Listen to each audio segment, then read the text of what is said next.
वबरकातुहु इन्नल हम्दुलिल्लाह नहमदुहु व नस्तईनुहु व नस्तगफिरुहु व नऊज़ु बिल्लाहि मिन शुरूरि अनफुसिना मिन सय्यिआति अमालिना मय यहदिहिल्लाहु फला मुदिल्ल लहु व मय युद्लिल फला हादिय लहु व अशहदु अल्ला इलाहा इल्लल्लाह वहदहु ला शरीका लहु व अशहदु अन्न मुहम्मदन अब्दुहु व रसूलुहु अम्मा बाद.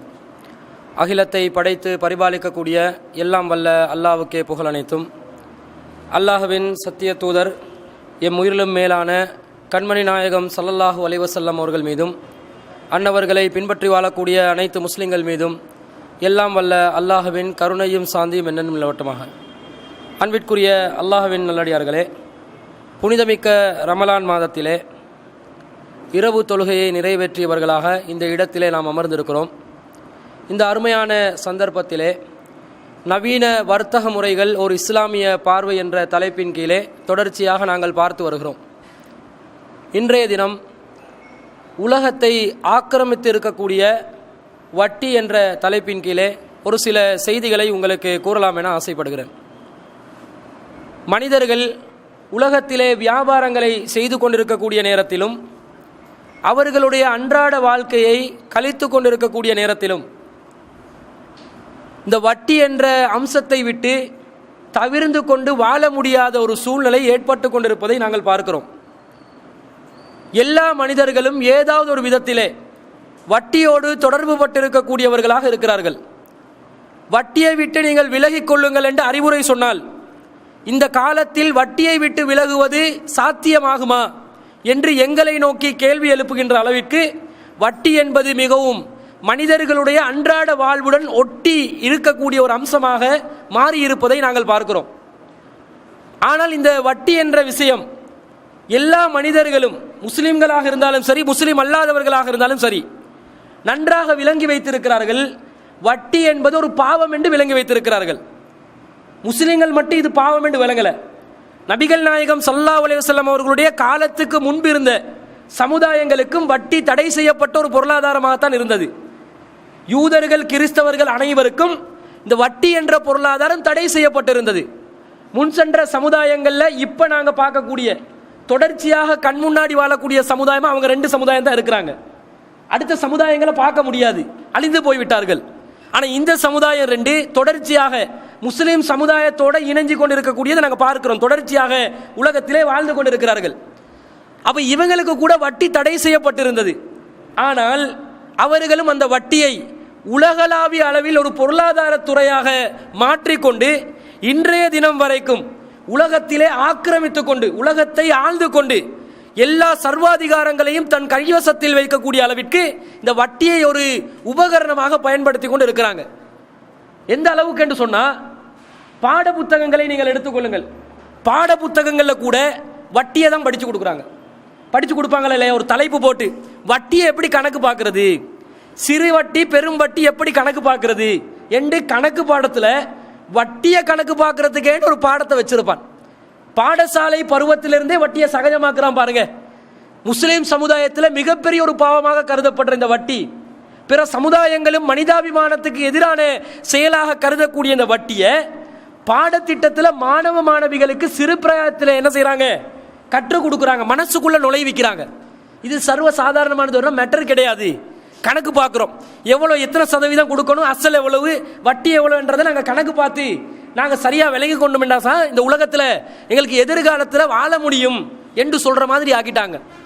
அரசாங்கங்களை நீங்கள் எடுத்துக்கோங்க. பொதுவாக ஒரு அரசாங்கம் நடத்தக்கூடியவங்க எதை மனிதர்களுக்கு ஆகுமானதாக ஆக்கணும், மனிதர்களுக்கு எது நன்மையை விளைவிக்குமோ, எது மனிதர்களுக்கு சௌகரியமாக இருக்குமோ, எது மனிதர்களுக்கு ஆரோக்கியமானதாக இருக்குமோ அதுதான் அரசாங்கம் என்ன செய்யணும், அனுமதிக்கணும். ஆனால் அரசாங்கம் கூட இந்த வட்டி என்றதை மிகப்பெரிய ஒரு நூதன ஒரு மனிதர்களை கட்டுப்படுத்துகிற ஒரு உபகரணமாக அவர்களும் பயன்படுத்தி கொண்டு இருக்கிறாங்க. எல்லா இடங்கள்ல, அரசு துறைகளில் நீங்கள் என்ன விஷயத்தை எடுத்து பார்த்தாலும் சரி, வட்டியோடு சம்பந்தப்படாமல் எதையும் செய்ய மாட்டாங்க. அரசு ரீதியாக அங்கீகரிக்கக்கூடிய வங்கிகள் இருக்கிறது. அரசு ரீதியாக சிறு கிராமங்களில் மக்களுக்கு உதவி செய்வதற்காக வேண்டி இந்த கிராமிய பேங்க் உருவாக்குறாங்களே, சமுர்தி பேங்குகள், வங்கிகள், இவற்றை உருவாக்கி வச்சு அதுலேயும் வட்டியை கொடுக்குறான். நீங்கள் வட்டிக்கு எடுங்க, வட்டி கடன் எடுங்க, நீங்கள் கடன் எடுத்தீங்கன்னா உங்கள் சின்ன வட்டி தான் நீங்கள் கட்டணும், உங்களோட வாழ்க்கைக்கு நல்லதாக அமையும் என்று சொல்லி அரசாங்கமே என்ன செய்யும், அது ஊக்குவிக்கும். டிவியில் விளம்பரத்தை எடுத்து பாருங்க, ஃபினான்ஸ் நிறைய விளம்பரங்கள் வரும். லங்கா ஒரிக்ஸ் லீசிங் என்று வரும், அல்லது வேற ஒரு கொமர்ஷியல் லீசிங் என்று வரும், அல்லது கொமர்ஷியல் ஃபைனான்ஸ் என்று வரும், பீப்புள்ஸ் லீசிங் என்று வரும், பீப்புள்ஸ் ஃபைனான்ஸ் என்று வரும், பேங்க் ஆஃப் சிலோண்ட லீசிங் என்று வரும். இதெல்லாம் அரச வங்கிகள். இவங்கள் கூட இந்த வட்டியை விட்டு விலகக்கூடிய ஒரு நிலையை உருவாக்க மாட்டாங்க. ஏன்டா அது சர்வ சாதாரணமாக்குறாங்க. அப்படி ஆக்கினாதான் மக்கள் எல்லாத்தையும் ஒரு கட்டுப்பாட்டில் வைக்கலாம். இந்த காலத்தில் ஒரு காலனித்துவ யுகம் ஒன்று இருந்துச்சு. ஒவ்வொரு நாடுகள் பிற நாடுகளில் ஆதிக்கம் செலுத்துறதுக்கு என்ன பண்ணுவாங்கன்ட்டு அந்த நாட்டோட வளங்களை சூறையாடுவாங்க. வளங்களை சூறையாடி தான் தன்னுடைய நாட்டுக்கு மிக பெருமதியான வளங்களாக அவங்க உருவாக்கி கொண்டு அபிவிருத்தி அடைஞ்ச நாடாக காட்டுவாங்க. இப்போ நீங்கள் ஆப்பிரிக்காவை எடுத்துக்கொண்டீங்கன்னு வைங்க, ஆப்பிரிக்கா நாடு மிகப்பெரிய அபிவிருத்தி அடைந்த ஒரு நாடு இல்லை, ஆனால் அதிகமான வளங்களை கொண்ட நாடு. என்ன வளம் அவங்களுக்கு இருக்குது? தங்கமே இருக்குது. சாதாரணமாக வேற இடங்களில் தோண்டினா, மத்திய கிழக்கு நாடுகளில் தோண்டினா பெட்ரோல் கிடைக்குது. சவுத் ஆப்பிரிக்கா போன்ற நாடுகள், ஆப்பிரிக்கா நாடுகளில் தோண்டினாங்கட்டு வைங்க, தங்கமாக வரும். தங்க மலைகள் இருக்கிறது. அந்த அளவுக்கு பௌதீக வளம் மிக்க நாடுகளாக இருக்கக்கூடிய நாடுகளை என்ன பண்ணுவாங்க தெரியுமா? அந்த நாடுகளில் இருக்கக்கூடிய சுய முதலீட்டாளர்கள், சிந்திச்சு வியாபாரம் செய்யக்கூடியவர்கள் இந்த வளங்களை சரியான முறையில் பயன்படுத்தினாங்கன்னா உலகத்தில் அவங்க தான் ஜாம்பவங்களாக இருப்பார்கள். ஆனால் அவங்களோட வளத்தை அவங்களுக்கே பயன்படுத்த விட மாட்டாங்க. என்ன பண்ணுவாங்க?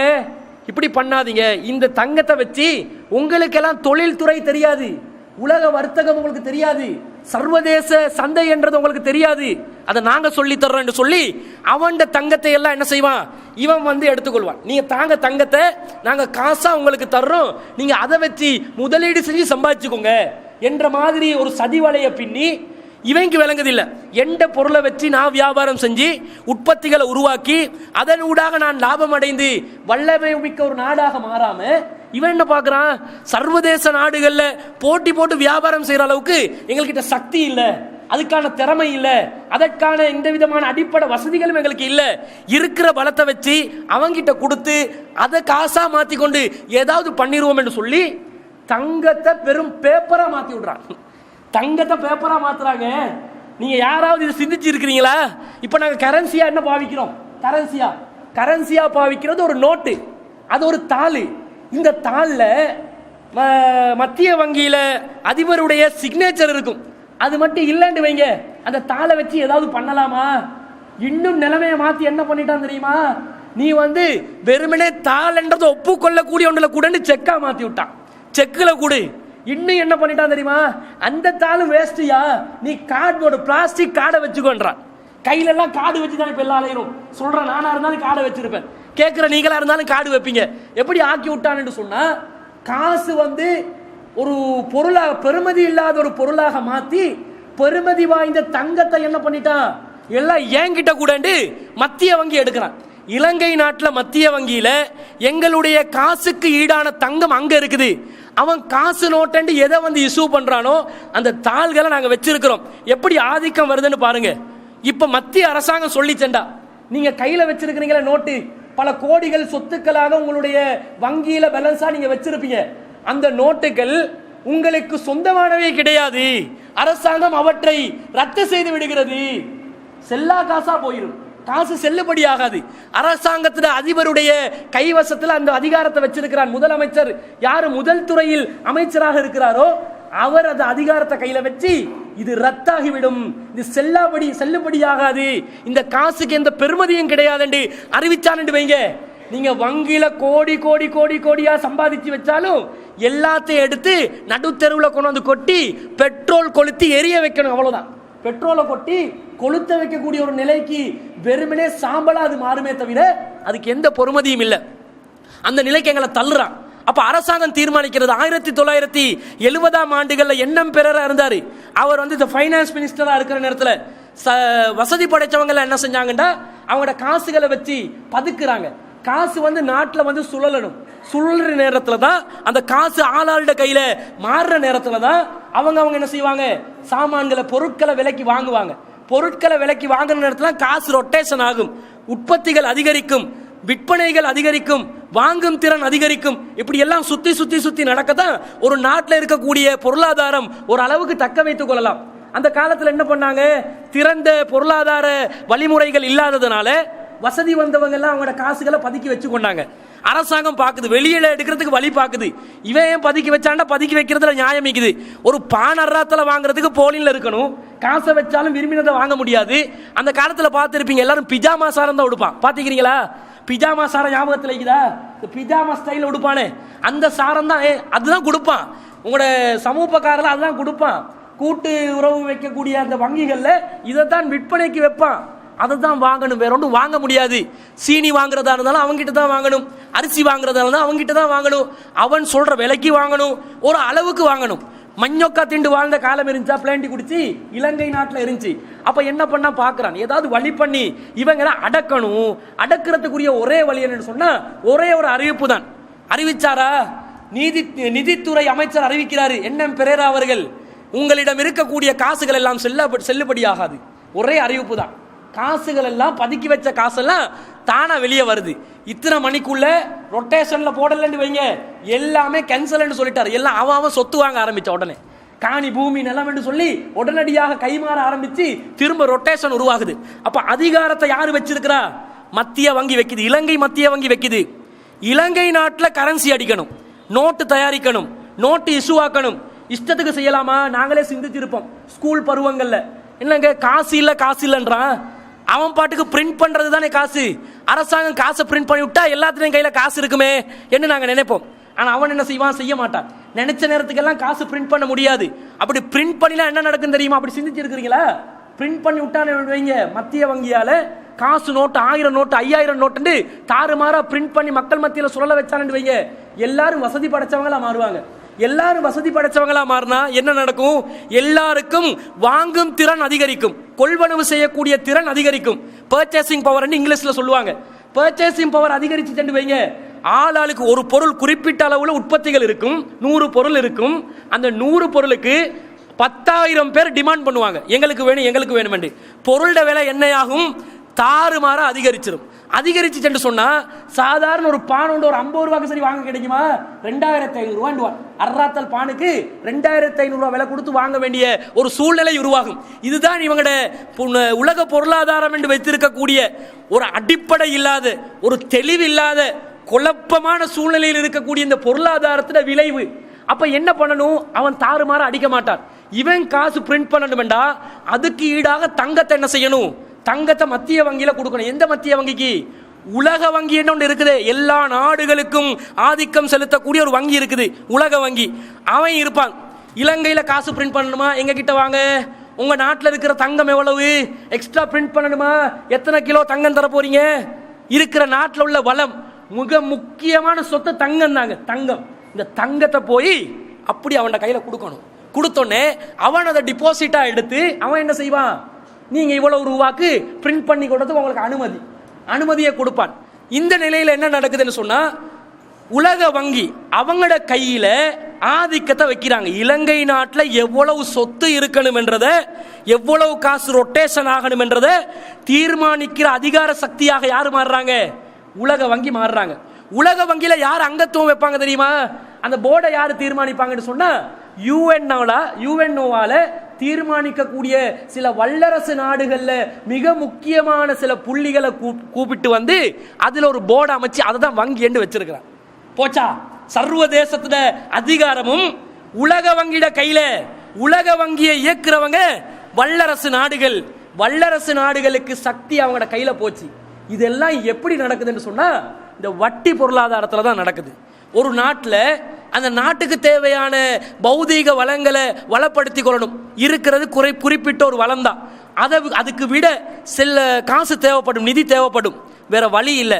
உடனடியாக தங்கத்தை வச்சிருப்பானே, வச்ச நாட்டில், இந்த நாட்டில் அதிபர் கேட்பான், அந்த நாட்டில் எங்க நாட்டில் சில டெவலப்மெண்ட் வேலை பண்ண இருக்குது, கொஞ்சம் கடன் தரையிலுமா, ஏற்கனவே தங்கம் வச்சு தானே இருக்கிறோம், கொஞ்சம் கடன் தாங்களே என்று கடனை கேட்பாங்க. அவங்க பார்ப்பாங்க, அப்படியா ப்ரொஜெக்ட் என்னன்னு சொல்லுங்க. உலக வங்கி ப்ரொஜெக்டை கேட்பாங்க.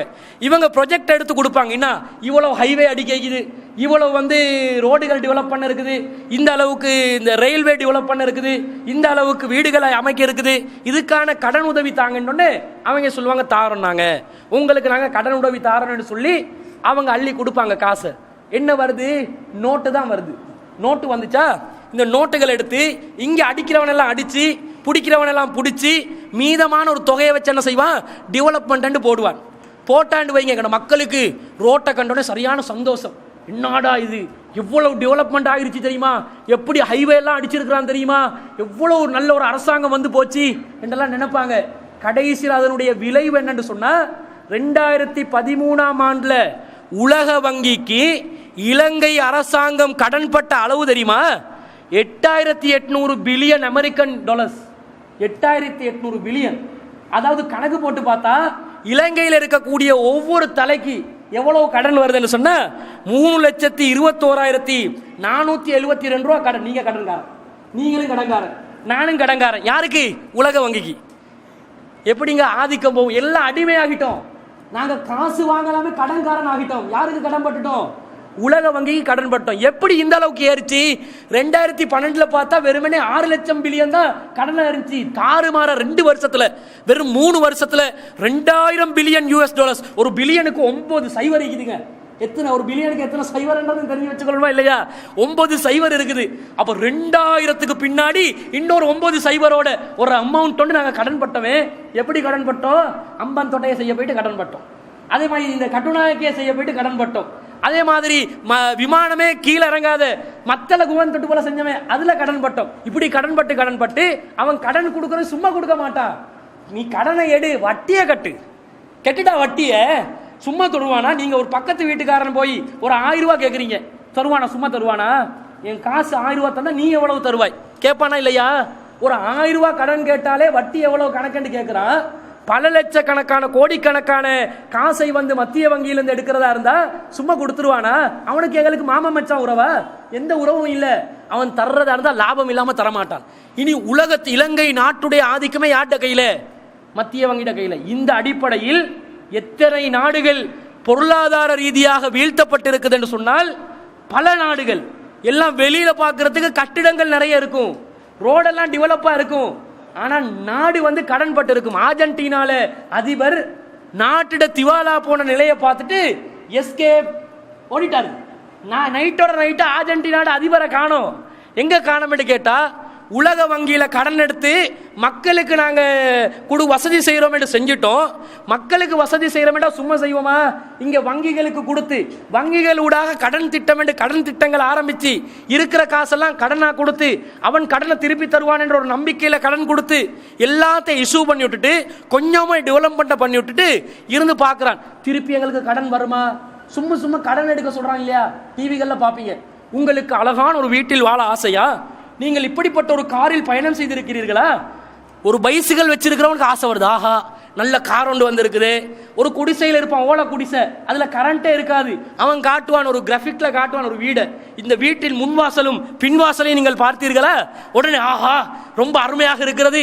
பொண்டாட்டி சொல்லுவா உடனே, என்னங்க சும்மா கூறுகட்டுத்தனமா இருக்காம இது போன்ற வீடோட வாங்கி போடுங்க, பிள்ளைகளுக்கு சரி உதவும், இவர் எதிர்கால சந்ததிகளுக்காக சேமிக்க தானே வேண்டும் என்று சொல்லி சேமிக்க ஆரம்பிக்கிறார். யார் சேமிக்க ஆரம்பிக்கிறாரு? அவருக்கு அவருடைய முகத்த சூரியனத்துக்கு நவம் இல்லை, அவர் சேமிக்கிறதுக்கு ஆரம்பிக்கிறாரு. எப்படி ஆரம்பிக்கிறார் தெரியுமா? உடனே பேங்குக்கு போறது. எனக்கு வீடெல்லாம் கட்டி தருவீங்களா? ஆமா கட்டி தருவோம். என்ன பண்ணணும்? ஒன்றும் பண்ண தேவையில்ல. நீங்க என்ன செய்யுங்க, உங்களோட ஓலை குடிசை இருக்குதே அதுல ஒரு காணி இருக்குமே, அதுல பத்திரத்தை கொண்டு வந்து தாங்க. இவர் பத்திரம் வேணா போனா போச்சு, 10,000 பத்திரம் அடிச்சு கொடுத்துருவோம். இவர் பத்திரத்தை கொண்டு போயிட்டு பேங்க்ல கொடுப்பாரு. அவன் எடுப்பான், பாப்பா இந்த பத்திரத்துல பெறுமதியை பார்த்துருவான். காணி வந்து ஒரு 2 லட்சம் தான் பெறுமதி, சரி பரவாயில்ல, உங்களுக்கு வந்து 1.5 லட்சம் ரூபா தர்றோம், நீங்க அதை வச்சு என்ன செய்யுங்க, செங்கல்ல நாட்டுறதுக்கு ஆரம்பிங்க, சிமெண்ட் பேக்கை வாங்குங்கண்டுவான். இப்படிதான் முயற்சி.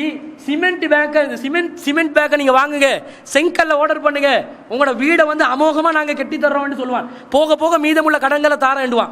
இவன் எடுத்து செங்கல்ல வச்சுட்டு ஃபவுண்டேஷனை போட்டு கொடையை பிடிச்சு கொண்டு இருப்பான் வீட்டுல. அடுத்த செவரை எழுப்புறதுக்கு காசு இல்லை. இப்ப என்ன பண்றது? இன்னும் எங்கேயாவது ஒரு இடத்துக்கு போறது, போயிட்டு எதையாவது நகை அடமானம் வச்சு அங்கிருந்து ஒரு அமௌண்ட் எடுக்கிறது, எடுத்து துண்டு துண்டு துண்டா கட்டி கடைசியில கூரை இல்லை, கூரையை பார்த்து கூரை கட்டுறதுக்கு வசதி இல்லை, பேங்க்ல போயிட்டு இன்னும் கொஞ்சம் கூட்டி கேட்பான், தாருங்க உங்களெல்லாம் கைவிட மாட்டோம், நாங்க கண்டிப்பா தருவோம், வேற ஏதாவது சொத்து பத்துகள் இருக்குதா கொண்டு வந்து தாங்க. இது இல்லை, எல்லா சொத்தை விட வண்டியை வச்சிருந்தா ஆட்டோ புக்கை போயிட்டு வைப்பாரு, எல்லாத்தையும் வச்சு கடைசியில் வீடு கட்டி முடிச்சிருப்பாரு. அவன் கடனை திருப்பி கொடுக்கணுமே, வீடு கட்டுறதுக்கே பாடுபட்டவன் திருப்பி கடனை கொடுப்பானா? சிந்திக்கிறான், கஷ்டமா இருக்குது, என்ன பண்றது? வீடு ஒரு மாதிரியா கட்டி முடிச்சாச்சு, வீட்டில் வாழ்றதுக்கு அவருக்கு துப்பில்லாம் போயிடும். ஏன் தெரியுமா? கடனை கேட்பான். இப்ப கடனை முதல் ஆட வட்டியையும் சேர்த்து ஆட 12% வட்டி உண்ட முதல், நான் கொடுத்த கடனுடைய முதல் அதில் ஒரு பகுதி இன்ஸ்டால்மெண்ட்டா பே பண்ணிடுவான். ஃபர்ஸ்ட்டுக்கு ரெட் நோட்டீஸ் அனுப்புவான், ஆளை தேட வைப்பான், போலீஸ் மூலமா அனுப்புவான். ஒன்றுமே பண்ணலையா? நிறைய பேர் வந்து கேள்வி கேட்பாங்க, என்னங்க வீடெல்லாம் ஆடம்பரமா கட்டினீங்க, ரொம்ப கடன் பட்டு இருக்கிறீங்க போல, வட்டிக்கு கடனுக்கு போனீங்க போல. ஆமா போனேன்னு சொல்லி மக்களுக்கு முகத்தை காட்ட இல்லாம நைட்டோட நைட்டா எஸ்கேப். வீடு இருக்குது, வீட்டில் இருக்க முடியாது. அவன் பார்க்குற, இப்போ பேங்க்காரன் பார்க்குறான், சரி இவன் ஓடுவான், பொதுவாக எல்லாம் ஓடத்தான் செய்வான். இப்ப வீடு நமக்கு வந்துருச்சா இல்லையா? இவன் எப்படி வேலை பண்ணா? 1.5 லட்ச ரூபா கொடுத்துட்டு 2 லட்ச ரூபா கொடுத்துட்டு 10 லட்ச ரூபா பொறுமதியான ஒரு கட்டிடத்தை கையில் எடுத்துட்டான். கையில் எடுத்து இப்ப வைக்கிறான். இப்ப விற்கணும், விற்கிறதுக்காக மக்களை தேடுறான். தேடுற நேரத்தில் இதோ வீடு இருக்கிறது, வெந்தேசி வெந்தேசி என்று விற்பானே பேங்க்ல, பேப்பர்ல பாத்துக்கிறீங்களா? அந்த இடம் கொடநகையில் வெந்தேசி கர்நாடு போடுவான். என்ன வெந்தேசி? எல்லாம் அடகு வச்ச ஐட்டங்கள் தான், பேங்க் லோன் ஐட்டங்கள் தான், எல்லாம் நாசமா போகுது. இவன் வெந்தேசி என்று பார்த்து விலைய வச்சா அதை வாங்குறதுக்கு 10 பேர் வருவான் பாருங்க. அவன் உண்மையிலே அந்த விலையை கொடுத்து வாங்குவானா? விலையை கொடுத்து வாங்க மாட்டான். குறைஞ்ச விலைக்கு எப்படி கிடைக்குதுன்னு பார்ப்பான். மிகவும் குறைவான விலைக்கு எடுக்கிறதுக்கு முயற்சி செஞ்சு 10 லட்ச ரூபா வீடை 2.5 லட்ச ரூபாய்க்கு எடுக்கிறதுக்கு மாதிரி தான் வெந்தேசிக்கு சில ஆக்கள் வருவாங்க. பேங்க்குக்கு 1.5 லட்சம் ரூபா கடன் கொடுத்து மேலதிகமாக 50,000 ரூபாய் கடன் கொடுத்து திருப்பி கடனை அறவிட முடியாமல் அவன் பெற்றுக்கொண்ட அந்த அடமான பொருளை விற்கிறதுனால ஒரு 50,000 ரூபாய் தான் எக்ஸ்ட்ரா கிடைச்சிச்சு. இவன் இந்த சல்லியை கொடுக்கறதுக்காக மத்திய வங்கியில் எடுத்த கடன் இருக்குதே, அது பல கோடிகளா இருக்கும். அங்க கோடிகள் கடன் கொடுக்க இருக்கிறது, இங்க கிடைச்ச வருமானம் வெறும் 50,000 தான். இதை வச்சு என்ன பண்றது? அங்க கொடுக்க முடியாது. இந்த திருப்ப கடன் அடைக்கிறதுக்கு அசல மத்திய வங்கி, சர்வதேச உலக வங்கியில கடனை அடைக்கணும், வட்டியை அடைக்கணும். இவன் வந்து கடன் கொடுத்து அறவிட பார்க்கிறான். நிறைய பேர்கிட்ட அறவிட முடியாது. ஆய்வறிக்கைகள் சொல்றது கடன் வாங்கினவன்ல 90க்கு அதிகமான சதவீதமான மக்கள் திருப்பி கொடுக்கறது இல்லைன்னு. திருப்பி கொடுக்கலையா? திருப்பி கொடுக்க முடியாம இவன் அங்க மத்திய வங்கிக்கு, உலக வங்கிக்கு கடன் பட்டு இருப்பான். அந்த கடனை அடைச்சு கொள்ள முடியாம பேங்க் என்ன செய்வான் தெரியுமா? உடனே க்ளோஸ் பண்ணிடுவான். இப்படி எத்தனை வங்கிகள் க்ளோஸ் ஆகி இருக்கு தெரியுமா? சிலவங்க வந்து இன்வெஸ்ட்மெண்ட் ஃபைனான்ஸ் துறப்பானே, எத்தனை வந்து இன்வெஸ்ட்மெண்ட் நிறுவனங்கள் வந்து மூடப்பட்டு இருக்குது. ஒருத்தன் வந்து இந்த இன்டர்நெட்ல சைபர்ல வந்து வியாபாரம் செய்வோம் என்று ஒரு காலத்தில் அழைப்பிச்சு எடுத்தான். அவனோட பேர் ஞாபகத்தில் இல்லை. சைபர்ல வந்து என்ன செய்வான், நெட்டில் இன்டர்நெட்ல இணையதளத்தில் கஸ்டமர் பிடிச்சிட்டான்னு சொல்லி நிறைய பேர் அதில் போயிட்டு முதலீடு செஞ்சாங்க. அவன் என்ன செய்யறான், முதலீடுகள் எல்லாத்தையும் எடுத்து அவனுக்கு கடன் பட்டு தான் பழைய நிறுவனங்களை போட்டு இருப்பான். கடனை அடைக்க முடியாம, வட்டி அடைக்க முடியாம நிறுவனத்தை அப்படியே தாறு வாத்துட்டு அவன் மூடிட்டு ஒரே எஸ்கேப். ஒரு டியூஷன் மாஸ்டர் செஞ்சான் இந்த வேலையை, 3000 கோடி ரூபாய்க்கு மக்களுக்கு வந்து பொல்ல வச்சுட்டு ஓடினானே. இப்படி போகக்கூடிய நிலைகளை பார்க்கிறோம். அப்ப இந்த வட்டி தான் எல்லாத்துக்கும் காரணம். வட்டி என்றது ஒரு நவீன காலனித்துவம் என்று சொல்லுவாங்க. மக்களை வந்து கட்டுப்படுத்துறதுக்கு, உலக நாடுகளை அபகரிக்கிறதுக்குரிய ஒரு சிஸ்டமாக இந்த வட்டியை பயன்படுத்தப்படுறாங்க. கிரீஸ் என்ற நாடு திவாலாகி போகக்கூடிய ஒரு நிலைக்கு தள்ளப்பட்டு இருக்கிறாங்க.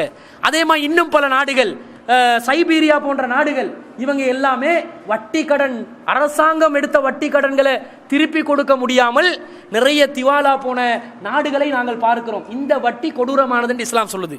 இது அநியாயம், இது அக்கிரமம், இதை நீங்க செய்யாதீங்க. எந்த அளவுக்கு நடக்கும் என்று சொன்னா, வட்டி கடன் எடுத்திப்பான், கடனை திருப்பி கொடுக்க முடியாம, வட்டியை திருப்பி கொடுக்க முடியாம வீட்டுக்கு கடன்காரன் வருவான், வட்டியை கொடுத்தவன் வருவான், வட்டிக்காரன். இவருக்கு முகம் கொடுக்க முடியாது. இவர் யாரை பேசுறதுக்கு அனுப்புவா தெரியுமா? மனைவியை அனுப்புவாரு. மனைவிக்கு பேச சொல்லுவாரு. மனைவி போயிட்டு பேசுவாங்க. பேசினாங்க, வேற விதமான ஒரு விபரீதம் வருமா இல்லையா? இந்த சமுதாயத்தில் நடக்குது. ஏழாம தற்கொலை செஞ்சு கொள்றான், ஏழாம மானம் பறிப்போகுது என்று சொல்லி தற்கொலை செஞ்சு கொள்றான். இந்த அளவுக்கு விபரீதமான நிலையை எது ஏற்படுத்தியது என்று சொன்னால் இந்த வட்டி பொருளாதாரம் தான் ஏற்படுத்துதுன்னு நாங்க பார்க்கிறோம். அடுத்தது பாருங்க, ஒருத்தர் வந்து சொந்த காசை வச்சு தொழில் செய்ய போறாரு. சொந்த காசை வச்சு தொழில் செஞ்சா அந்த தொழில் அவருக்கு கிடைக்கக்கூடிய லாபம் திருப்திகரமானதாக இருக்கும். 1 லட்ச ரூபா போடுறாரு பிசினஸ்ல, 1 லட்ச ரூபா போட்டு அவருக்கு 10,000 ரூபா லாபம் கிடைக்குது. அல்ஹம்துலில்லாஹ், அதை அனுபவிச்சுட்டு போட்டும். ஆனா இவங்க என்ன பண்ணுவாங்க, சொந்த காசு இல்லாமல் நீங்கள் தொழிலாளர்களாக முடியாதாண்டு ஒரு வதந்தியை கிளப்பி விட்டுருவாங்க. சொந்த காசு தேவையில்லை, முதலீட்டு தொகை தேவையில்லை, நீங்களும் பெரிய கோடீஸ்வரர்களாக மாறலாம் என்று ஒரு விளம்பரத்தை போடுவான். உடனே இவன் ஆசைப்பட்டு எடுப்பான், இன்வெஸ்ட்மெண்ட்டுக்கு லோன் என்று எடுப்பான். Investment loan. இவன் இன்வெஸ்ட்மெண்ட்டுக்கு லோன் எடுத்தா இவன் பிசினஸ் பண்ற நேரத்தில் என்ன செய்வான் தெரியுமா, இவன் சொந்த காசுக்கு இவன் முதலீடு செஞ்சிருந்தால் அவனுக்கு அந்த உற்பத்திக்கு எவ்வளவு வந்து காஸ்ட் ஆகுமோ, கொள்வனவு விலை எவ்வளவு ஆகுமோ அதுக்கு ஒரு லாபத்தை வச்சு விற்பான். கடனாக எடுத்தான் என்று வைங்க, அந்த கடனுக்கு இவர் வேற என்ன செய்யணும், கடனை அடைக்கிறதுக்கு வட்டி கட்டணும். அந்த விலையை சேர்த்து போடுவான். போட்டு அவன் லாபத்தை வைப்பான். வச்சு அந்த பொருளை விற்கிற நேரத்தில் சாதாரணமா 100 ரூபா பொருளுக்கு லாபம் 10 ரூபா வச்சு 110 ரூபாய்க்கு விற்கலாம். இவர் வட்டிக்கு எடுத்தாருண்டா 100 ரூபா பொருளுக்கு லாபம் 10 ரூபா, வட்டி கடன் 5 ரூபா, 115 ரூபான்னு சொல்லி மார்க்கெட்டுக்கு இன்ட்ரடியூஸ் பண்றான். மார்க்கெட்ல அடுத்தவங்க எல்லாம் 110 ரூபா 11 ரூபாய்க்கு விற்பாங்க. இவருக்கு போட்டி போட முடியுமா? போட்டி போட முடியாது. பிசினஸ் லொஸ்ட் ஆகுது. அவர் கடைசியில வியாபாரத்தில் லொஸ்ட் ஆகுறாரு, வங்கிக்கும் கடன் ஆகிறாரு. இதுல என்ன நடக்குது, ஒவ்வொருவருடைய தொழில் திறன்கள் அழிந்து போகிறது, நாசமா போகிறது. இதே மாதிரி வீடு கடன், காரு கடன், அந்த கடன், இந்த கடன் என்று நிறைய வட்டிக்கு எங்களோட சமுதாயம் தொடர்பு படுற காரணத்தினால மனிதாபிமானத்தை இழந்து, தொழில் வாய்ப்புகளை இழந்து, அவர்களுடைய திறன்கள் வீணாகி போய் இப்படி பல விபரீதங்களுக்கு முகம் கொடுக்கக்கூடிய ஒரு சூழ்நிலை இந்த வட்டி மூலமாக ஏற்படுகிறது. அப்ப இந்த வட்டி அதனால தான் இஸ்லாம் என்ன சொல்லுதுன்னு சொன்னா மிகப்பெரிய பாவமா பாக்குது. சாதாரண பாவம் இல்ல, மிகப்பெரிய பாவம். எந்த பாவத்துக்கும் அல்லாஹ் இந்த பாவத்துக்கு சொன்ன மாதிரி வார்த்தை பயன்படுத்தவே இல்லை. அல்லாஹ் அல்லாஹ்க்கு இணை கற்பிக்க கூடியது மிகப்பெரிய ஒரு பாவமா பார்க்கிறான், மிகப்பெரிய ஒரு பாவம். ஏண்டா இன்னல்லாஹ் லா யக்ஃபிரு யுஷ்ரக பிஹி, அல்லாஹ் தனக்கு இணை கற்பிக்கப்படுவதை மன்னிக்கவே மாட்டான். வ யக்ஃபிரு மா தூன தாலிக லிமன் யஷா, அது அல்லாத பாவங்களை தான் நாடியவர்களுக்கு மன்னிப்பான் என்றான். இணை கற்பிப்பதை மன்னிக்கவே மாட்டேன்ட்டான். ஆனா இந்த வட்டியை பத்தி சொல்ற நேரத்தில் எப்படி அல்லாஹ் சொல்றான்னு சொன்னா, யா அய்யுஹல்லதீன ஆமனு, நம்பிக்கை கொண்டவர்களே, இத்தகுல்லாஹ வதருமா பக்கிய மினர் ரிபா, அல்லாஹ்வை அஞ்சிக் கொள்ளுங்கள். நீங்கள் அல்லாஹ்வை அஞ்சக்கூடியவர்களாக இருந்தால் வர வேண்டிய வட்டியை விட்டு விடுங்கள். இன்குந்தும் மூமினின், நம்பிக்கை கொண்டவர்களாக இருந்தால். ஃபைல்லம் தஃபாலு, நீங்கள் அப்படி விட்டு விடவில்லை என்று சொன்னால் ஃபஅதனு பிஹர்பின் மினல்லாஹி வ ரசூலிஹி, அல்லாஹ்வுக்கும் ரசூலுக்கும் எதிராக போர் பிரகடனம் செய்யுங்க அல்லாஹ் சொல்றான். யுத்த பிரகடனம் பண்ணு. அல்லாஹ் சிறுக்கு செய்கிறவருக்கு சிறுக்கை விட்டு விடுங்கள், சிறுக்கை விட்டுவிட முடியாது என்று சொன்னா அல்லாஹ் ரசூலுக்கு எதிராக போர் பிரகடனம் செய்யுங்க சொன்னானா? சொல்லல. வட்டிக்கு சொல்றான் போர் செய்ய தயாராகு, ஆயுதத்தை தூக்கு, அல்லாஹ்க்கு எதிராக போர், அல்லாஹ்வை கொலை செய்ய பாரு, அல்லாஹ்க்கு எதிராக ஆயுதத்தை தூக்கி குத்தவா அல்லாஹ் சொல்றான். இவ்வளவு பெரிய பாவமா பார்க்கிறான். ஏனென்றால் இதனூடாக ஒரு தனி மனிதன் மட்டுமில்ல பாதிக்கிறான், ஒட்டுமொத்த மனித சமுதாயமே பாதிக்குது, ஒட்டுமொத்த நாடும் பாதிக்குது, ஒட்டுமொத்த உலகமும் பாதிக்குது. உலக பொருளாதாரம் மேலோட்டமாக பார்த்தால் செழிப்பான நிலையில் இருப்பதாக நாங்கள் நினைக்கிறோம். ஆனால் சர்வதேச நிதி நிறுவனம் என்ற ஒரு நிறுவனம் இருக்கிறது. அந்த நிறுவனத்தில் அறிக்கையின்படி 2009ஆம் ஆண்டு வெளியிடுறாங்க அறிக்கை, உலக பொருளாதாரம் வீழ்ந்து கிடக்கிறது. தெளிவா டிக்ளேர் பண்ணிட்டான். அமெரிக்கா உட்பட உலக நாடுகளில் பொருளாதாரம் வீழ்ச்சி அடைந்து கிடக்கிறது, எந்த முன்னேற்றமும் இல்லை. அல்லாஹ் சொல்றான், யம்ஹகுல்லாஹு ரிபா, வட்டியை அல்லாஹ் அழிக்கிறான், வ யுர்பி ஸதகாத், சதகாவை அல்லாஹ் வளர்க்கிறான். அல்லாஹ் சொன்னானா இல்லையா? மேலோட்டமா பார்க்குற இடத்துல வட்டியில் என்ன பிரச்சனைன்னு கேட்பாங்க. என்ன பிரச்சனை? நாங்கள் ஒரு கடன் எடுக்கிறோம், அந்த கடனுக்கு திருப்பி கொடுக்குற நேரத்தில் ஒரு அமௌண்ட் கொடுக்குறோம். அவர் கடன் தர்றவர் அந்த காசை கையில வச்சிருந்தா ஏதாவது ரொட்டேஷன் பண்ணி இருப்பாரா இல்லையா? அவர் பிசினஸ்ல போட்டு இருப்பாரா இல்லையா? அப்படி பிசினஸ்ல போட்டு அவருக்கு லாபம் கிடைச்சிருக்குமா இல்லையா? எனக்கு கடன் தர்றதுனால அவர் நஷ்டம் அடைகிறாரா இல்லையா? அதுக்கு தானே வட்டி எடுக்கிறாரு. அப்ப இதுல என்ன பிரச்சனை இருக்குது? இன்னமல் பைஉ மிஸ்லுர் ரிபா, வட்டி என்பது வியாபாரத்தை போல்தான் என்று சொன்னார்கள், யூதர்கள் சொன்னார்கள். இந்த காலத்திலே சொல்றாங்க. சிலவங்க வட்டி எடுக்காதீங்கன்னு சொன்னா ஏங்க வட்டி எடுக்க வேணான்றீங்க? வட்டி எடுத்தா என்ன தப்பு இருக்குது? சின்ன வட்டி பரவாயில்லைன்றான். சின்னதா எடுக்கிற வட்டி இருக்குது அது பரவாயில்லை, பெரிய வட்டி தான் ஹராம். ஏன்டா அல்லாஹ் சொல்றான், யா அய்யுஹல்லதீன ஆமனு லா தஅக்குலுர் ரிபா அல்ஆஃப முலாஃப, நம்பிக்கை கொண்டவர்களே பல்கி பெருகக்கூடிய நிலையில் நீங்கள் வட்டியை உண்ணாதீர்கள் என்று அல்லாஹ் சொல்றான். இதை வச்சுட்டு பல்கி பெருகிற வட்டியை தானே உண்ணக்கூடாதுண்டா, சாதாரணமா பெருகினா உண்ணலாம் தானே? சிலவங்க ஆர்கியூமெண்ட். அப்போ இவங்ககிட்ட கேட்கணும், இந்த விஷ போத்தல் இருக்குது, ஒரு போத்தல் விஷம், அந்த விஷத்தை கொடுத்து பல்கியா பல்க் அடிக்காதீங்க, ஒட்டு மொத்தமா எடுத்து வாயில் அடிக்காம ஒரு மூடி அளவுக்கு எடுத்து அடிங்க. விஷத்தை அடிச்சா பிழைப்பீங்களா? பிழைக்க மாட்டாங்க. ஹராம் என்றா ஹராம் தான். இப்போ பண்டி இறைச்சி ஒரு டிஷ்ஷை கொண்டு போயிட்டு கையில கொடுத்து முழு பிளேட்டை அடிச்சு தின்னாதீங்க, ஒரு குட்டி எடுத்து ஒரு சின்ன ஒரு துண்டை எடுத்து சாப்பிடுங்களே, கூடாது. வட்டி என்றா கூடாது. வட்டி அல்லாஹ் தடுக்கிறான். அல்லாஹ்வின் தூதர் ஸல்லல்லாஹு அலைஹி வஸல்லம் சொல்றாங்க, லான் அல்லாஹ யாக்குலு ரிபா வ மூகிலஹு வ காதிபஹு வ ஷாஹிதஹு. வட்டியை உண்பவர்கள், வட்டிக்கு எடுப்பவர்கள், வட்டிக்கு சாயிதாக இருப்பவர்கள், அதை எழுதுபவர்கள் அனைவருக்கும் அல்லாஹ்வுடைய சாபம் உண்டாகட்டும். சாபம் தான், அல்லாஹ்வுடைய சாபம் கிடைக்கக்கூடிய அளவுக்கு மிகப்பெரிய ஒரு பாவமாக இஸ்லாம் பார்க்கிறது. இன்னும் சொல்ல போனால் இந்த வட்டி எடுக்கிற ஆட்களுக்கு எந்த அளவுக்கு அல்லாஹ் தண்டனை கொடுப்பான் என்று சொன்னா, மறுமையில சில பேர் எழும்புவாங்க. மறுமையில விசாரணை நடக்கிற நேரத்தில் பல பேர் எழும்புவாங்க. எழும்புற நேரத்தில் அல்லாஹ் என்ன செய்வான், ஒவ்வொரு டிசைன்ல எழும்ப வைப்பான். எல்லாரும் ஒரே டிசைன்ல எழும்ப வச்சா சரி வருமா? சிலவங்க வந்து குருடர்களாக எழும்புவாங்க. ஏன் குருடரா எழுப்பட்டனே, லிம ஹசர்தனி ஆமா வகது குந்தும் பசீரா, அவன் கேட்பான், இறைவனே என்னை ஏன் குருடனாக எழுப்பினாய், நான் தான் உலகத்தில் நல்ல பார்வையுள்ளவனாக இருந்தேனே அப்படின்னு கேட்பான்.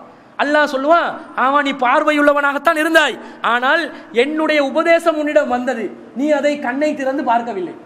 என்ற அறிவுரைகள் வந்தது, கண்ணை திறந்து பார்க்கல. நீ பார்க்கலையா, இப்ப குருடனா இரு. நீ பார்க்காத கண்ணி எதுக்கு அவனுக்கு, இப்ப குருடனா எலும்புன்னு குருடனா எலும்பு. அப்ப மறுமை நாள்ல சிலவங்க குருடர்களாக எழும்பினா நினைக்க வேண்டிய, உலகத்துல குருடர்களா இருந்ததுனால இவங்க குருடர்களா எழும்பல, இவங்க அறிவுரைகளை பார்க்கவில்லை, அல்லாஹ்வுடைய உபதேசங்களை பார்க்கவில்லை, மௌஇலத்துகளை பார்க்கவில்லை. பார்க்காதனால குருட்டுத்தன்மை. சிலவங்க எழும்புவாங்க, அவங்களோட முதுகுக்கு பின்னாடி ஒரு கொடி அல்லாஹ் நட்டி வச்சிருவான். அந்த கொடி எந்த அளவுக்கு இருக்குமெண்டா, அவங்க செஞ்ச பாவத்தின் அளவிலும் அநியாயத்தின் அளவிலும் இருக்கும். அடுத்தவங்களுக்கு அநியாயம் பண்ணியிருப்பாங்க, ஒரு அளவு அநியாயம் பண்ணவனுக்கு கொடி அல்லாஹ் அடிச்சிருப்பான், அவனோட தலை வரைக்கும் இருக்கும். ஒரு அளவுக்கு அநியாயம் பண்ணவனுக்கு தலைக்கு மேல தாண்டி போகும். ரொம்ப பெரிய அநியாயம் பண்ணிட்டு வைங்க, இந்த கோல் பேஸ்ல நட்டி வச்சிருக்கிறவங்க பெரிய ஒரு கொடி, ரொம்ப 40 அடி தூரத்துக்கு, அந்த மாதிரி பெரிய ஒரு கொடி முதுகுக்கு பின்னாடி இருக்கும். நினைக்க வேண்டியதை ரொம்ப பெரிய அநியாயக்காரனா இருக்கிறான். இப்படி சிலவங்க எழும்பி வருவாங்க தலை கீழாக. அவங்க வந்து தலை முக குப்புற தலையால நடந்து கொண்டு வருவாங்க. காலில் தானங்க நடக்கணும். மறுமையில் எழும்பி வர்றவங்க தலையில நடந்து வருவான். ஏண்டா தலையில நீ நடந்து வர்றேன்னு கேட்டா, இவங்க அப்படிதான் எல்லாத்தையும் உல்டா பண்ணி பார்த்தவங்க. உலகத்துல சத்தியத்தை அசத்தியமா பாக்குறது, நல்லதை கெட்டதா பாக்குறது, எல்லாத்தையும் மாத்தி பாத்தியா. நீ காலால் நடக்க தலையால நட. தலையை தரையில வச்சு கையால வந்து தாழ்ந்து வர வேண்டிய ஒரு சூழ்நிலை. அதே மாதிரி ஒரு சில சாரார் வருவாங்க. அவங்கள பத்தி அல்லாஹ் சொல்றான், அல்லதீன யாக்குலூன ரிபா, வட்டியை உண்பவர்கள் எப்படி வருவார்கள் தெரியுமா? லா யகூமுன இல்லா கமா யகூமுல்லதி யதஹப்பதஹு ஷைத்தானு மினல் மஸ்ஸி. ஷைத்தான் தீண்டினால் பைத்தியம் பிடித்தவர்கள் எப்படி எழுவார்களோ அப்படி ஒரு பைத்தியமான சூழ்நிலையில் தான் எழும்புவாங்க. தலையெல்லாம் ஒரு விதமா மாறி, மண்டை குழம்பி, என்ன செய்யணும் என்று விளங்காம ஒரு பைத்தியக்காரன் இருப்பானே, பைத்தியக்காரன் தலையை ஒழுங்கா சீவி இருப்பானா? இருக்காது. பரட்ட தலையா இருக்கும், அழுக்கா இருக்கும், ரொம்ப விகாரமா இருக்கும். இந்த மாதிரி ஒரு விகாரமான சூழ்நிலையில் வட்டியை திண்டவங்க எழும்புவாங்க. மறுமையிலே சில பைத்தியம் எழுமிச்சண்டா இது வட்டி திண்ட கேசுகள் என்று விளங்கிக் கொள்ள வேண்டியதுதான். இப்படி அல்லாஹ் சொல்றான். அல்லாஹ் எந்த அளவுக்கு சொல்றான்டா, இவர்களை ஏன் நான் இப்படி எழுப்புவேன் என்றால், ذَلِكَ بِأَنَّهُمْ قَالُوا إِنَّمَا الْبَيْعُ مِثْلُ الرِّبَا. வட்டி வந்து வியாபாரம் போலதாண்டு வட்டி எடுத்து போதாம, பாவத்தை செய்யறோம் என்று பாவத்தை செய்யாம இது வியாபாரம் என்று நியாயப்படுத்தினார்கள். எனவே இவர்களுக்கு இந்த மாதிரி ஒரு நிலை. வஹல்லல்லாஹுல் பைஅ வஹர்ரமர் ரிபா. வட்டி அல்லாஹ் தடை செய்யறான், வியாபாரத்தை அனுமதிக்கிறான், பிரிக்கிறான் அல்லாஹ் ரெண்டை. வட்டி வேற, வியாபாரம் வேற. வட்டி வந்து நாங்க ஒரு காசை கொடுத்தோம் என்று வைங்க, எங்களோட உழைப்பு இருக்காது. சம்பந்தப்பட்டவர் அதுக்காக வேண்டி உழைக்கவும் மாட்டாரு. அந்த வட்டி காசை வச்சு அவர் ஏதாவது வியாபாரம் பண்ணி அந்த வியாபாரத்தில் லாபம் தர்றேன்னு எனக்கு தருவாரா? தரமாட்டாரு. எனக்கு எப்படி தருவார் தெரியுமா? மாசம் காசு தந்ததுனால, ஏண்ட காசு அவர்கிட்ட கையில இருப்பதனால அதுக்காக ஒரு கொடுப்பனவாக எனக்கு மாசம் தருவாரே தவிர என்னோட சேர்ந்து வியாபாரம் பண்ற மாதிரி எந்த ஒரு தொடர்பும் இல்லை. அவர்கிட்ட கையில எந்த காசு என்னென்ன காலம் எல்லாம் இருக்குமோ அந்த காலம் முழுவதும் அவர் எனக்கு என்ன செய்வாரு? ஒவ்வொரு அமௌண்ட்டாக திரும்ப தந்து கொண்டே இருப்பாரு. வியாபாரம் அப்படியாங்க இல்ல. ஒரு காசு எடுத்து போடுறோம், 2 பேர் ஒருத்தட்ட கையில காசை கொடுக்குறேன்னு வைங்க, அவர் அந்த காசை எடுத்து வியாபாரம் செய்யறாரு. வியாபாரம் செஞ்சா அதுல ஒரு லாபம் வரும், அந்த லாபத்தை வச்சு பிரிப்பாரு. உங்களுக்குரிய பங்கு இது, எனக்குரிய பங்கு இது. வியாபாரத்தில் கிடைக்கிற லாபம் வித்தியாசமாக வரும். எந்த நாளும் ஒரே அமௌண்ட் கிடைக்குமா? எந்த நாளும் ஒரே அமௌண்ட் கிடைக்காது. 1 லட்சம் ரூபாய்க்கு ஒரு மாசத்துல 10,000 ரூபாய் லாபம் கிடைக்கும், இன்னொரு மாசத்துல 20,000 ரூபாய் கிடைக்கும், இன்னொரு மாசத்துல 8,000 ரூபாய் கிடைக்கும். கிடைக்கிற லாபத்துல யானும் அவரும் பேசிக்கொண்ட பங்கு அடிப்படையில பிரிச்சு எடுத்தோம் என்று சொன்னா அது வியாபாரம் இல்ல. நீங்க என்னதான் பண்ணாலும் பரவாயில்ல, எனக்கு வர வேண்டிய காசு மாசம் வரணும் என்ற நிலையில் ஒருத்தருக்கு காசு கொடுத்தேன்னு சொன்னா அது வட்டி. அடுத்தது, இந்த வட்டியை பொறுத்த அளவில் நான் கொடுத்த காசுல ஏதாவது அவனுக்கு நஷ்டமாச்சுன்னு வைங்க, நான் அந்த காசு பரவாயில்ல நஷ்டமாயிருச்சு,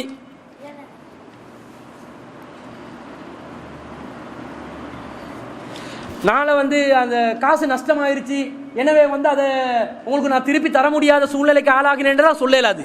வியாபாரத்தில் சொல்லலாம், நஷ்டமாயிருச்சுங்க, ஒன்றும் பண்ண முடியாது, நீங்கள் தந்த காசு வியாபாரத்தில் போட்டேன், இந்த சீசனை பார்த்து அந்த பொருளுக்கு வந்து விலை இல்லாமல் போயிருச்சு, அதனால் வந்து கொள்வனவு செஞ்ச விலையை விட குறைஞ்ச விலைக்கு தான் வந்துச்சு, இந்த அளவுக்கு நஷ்டமாயிருச்சுன்னு சொன்னால் அந்த வியாபாரில் யார் முதலீட்டு செஞ்சாரோ அவர் அங்கீகரிப்பார். வட்டிக்காரன் அங்கீகரிக்க மாட்டான். நான் நஷ்டமானா என்ன, நஷ்டமாகாட்டி என்ன, ஏன் காசை முதலோட திருப்பி கொடுத்துரு, வட்டியோட முதல்ல திருப்பி கொடுத்துரு என்ற ஒரு பிடிவாதமா நிற்பார். அப்ப வித்தியாசம் இருக்குது. அப்ப வியாபாரம் வட்டி என்று சொல்லக்கூடாது, வட்டி வேற வியாபாரம் வேற. இப்படி சொல்பவர்கள் அல்லாஹ் தஆலா சொல்றான், ஃபமன் ஜா மௌஇலத்தும் மிர் ரப்பிஹி ஃபந்தஹா, யார் தனக்கு அறிவுரை கிடைத்த பிறகு இந்த வட்டியை விட்டு விலகிக் கொள்வார்களோ ஃபலஹு மாசலஃப், அவர்கள் அதுவரை காட்டிலும் எடுத்த வட்டி ஓகேன்றான்.